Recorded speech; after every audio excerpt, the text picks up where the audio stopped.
नमस्कार दोस्तों, आज जिस मूवी के बारे में हम बात करने जा रहे हैं उस मूवी का नाम है वजीर। आतंकवाद निरोधी दस्ते के अधिकारी दानिश अली, जो कि फरहान अख्तर थे, अपनी पत्नी रूहाना, अदिति राव हैदरी और एक छोटी बेटी नूरी के साथ रहता है। एक दिन अपनी पत्नी और बेटी के साथ गाड़ी चलाते समय दानिश आतंकवादी फारूक रमीज़ को देखता है और उसका पीछा करता है। आगामी गोलीबारी में रमीज़ तो बचकर भाग जाता है, लेकिन नूरी की मौत हो जाती है। सदमे में पहुंची रूहाना दानिश को नूरी की मौत के लिए जिम्मेदार ठहराती है और बाद में एक पुलिस ऑपरेशन के दौरान दानिश रमीज़ की हत्या कर देता है, जिसकी वजह से उसके उन वरिष्ठ अधिकारी नाराज़ होते हैं जो जानना चाहते थे कि रमीज़ किस राजनेता से मिलना जा रहा था। फलतः दानिश को दस्ते से निलंबित किया जाता है। निराश दानिश नूरी को कब्र पर खुदकुशी करने की तैयारी कर रहा होता है कि जब एक रहस्यमयी वैन आ जाती है जो दानिश के साथ चिल्लाने के बाद चला जाता है। दानिश को उस जगह पर एक बटुआ मिलता है जहां पर कुछ देर पहले वह वैन खड़ा था, जिसे लौटते वक्त विकलांग शतरंज मास्टर पंडित ओंकार नाथ धर, जो कि अमिताभ बच्चन से मिलता है। पता चलता है कि पंडित नूरी के भी शतरंज के शिक्षक थे, जो दानिश को शतरंज सिखाते हुए अपनी मृत बेटी नीना के बारे में बताते हैं। नीना सरकारी मंत्री यादव कुरैशी की बेटी रूही को शतरंज सिखाती थी और कुरैशी के घर में सीढ़ियों से गिरकर चल बसी। पंडित को यकीन है कि उसकी बेटी की मौत एक चंद हादसा नहीं है। हैरान और उत्सुक दानिश कुरैशी से मिलने की कोशिश करता है, लेकिन मंत्री के कार्यालय में पुलिस उसे गिरफ्तारी की धमकी देते हैं। बाद में दानिश रूही से उसकी स्कूल में मिलता है, लेकिन कुरैशी अपनी बेटी को दूर से ले जाकर दानिश से बात करने के लिए उसे ताड़ता है। उस रात पंडित पर कुरैशी द्वारा भेजा गया हिटमैन वजीर नील नितिन मुकेश द्वारा बेरहमी से हमला होता है, तो पंडित और दानिश को कुरैशी का पीछा करना बंद करने की चेतावनी देता है।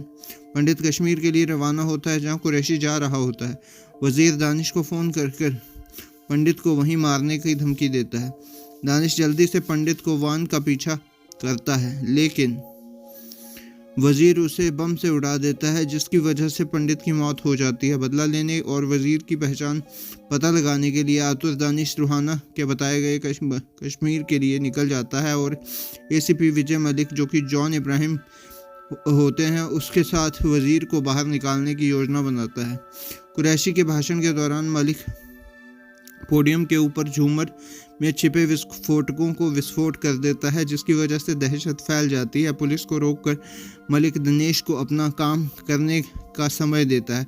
दहशत का फ़ायदा उठाकर कुरैशी अपना और रूही का वास स्थान पहुंच जाता है और दिनेश भी पहुंचकर उसे वजीर के बारे में पूछता है। कुरैशी दावा करता है कि वह वजीर नाम के किसी इंसान को नहीं जानता।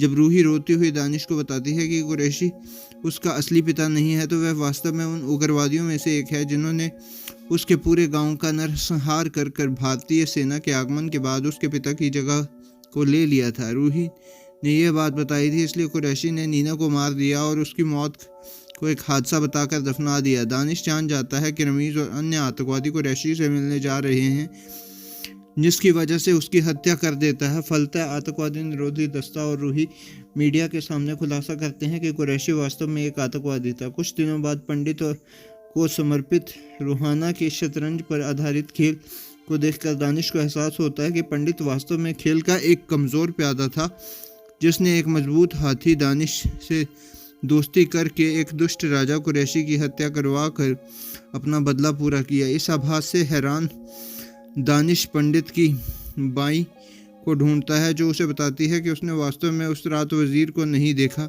जिस दिन पंडित के ऊपर हमला हुआ था, लेकिन वजीर के खोज में आया। दानिश को देने के लिए एक USB पेन ड्राइव के बारे में एक निर्देश याद आता है।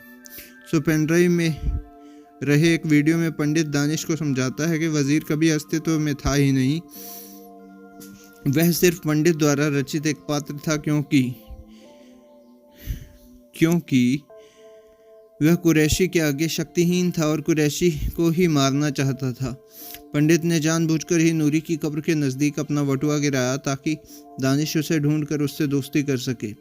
वजीर के हमले से हुए एक चाकू के घाव उसने खुद बनाए थे और फ़ोन पर वज़ीर की नकल करने के लिए उसने वॉइस रिकॉर्डिंग का उपयोग किया था। पुलिस ने यह सुनिश्चित करने के लिए खुद को बलिदान किया कि दानिश कुरैशी की हत्या कर उन दोनों से बदला ले सके। रहस्योद्घाटन से चकित दानिश और रहाना का पुनर्मिलन हो जाता है। और ये जो मूवी थी, जिस तरह से मैंने स्टोरी सुनाई उस तरह से इतनी अच्छी नहीं लगती है, बट ठीक है यार, काफ़ी अच्छी थी। तो ये था मेरा रिव्यू। मैं मिलता हूँ आपको किसी और मूवी के रिव्यू के साथ, तब तक के लिए बाय।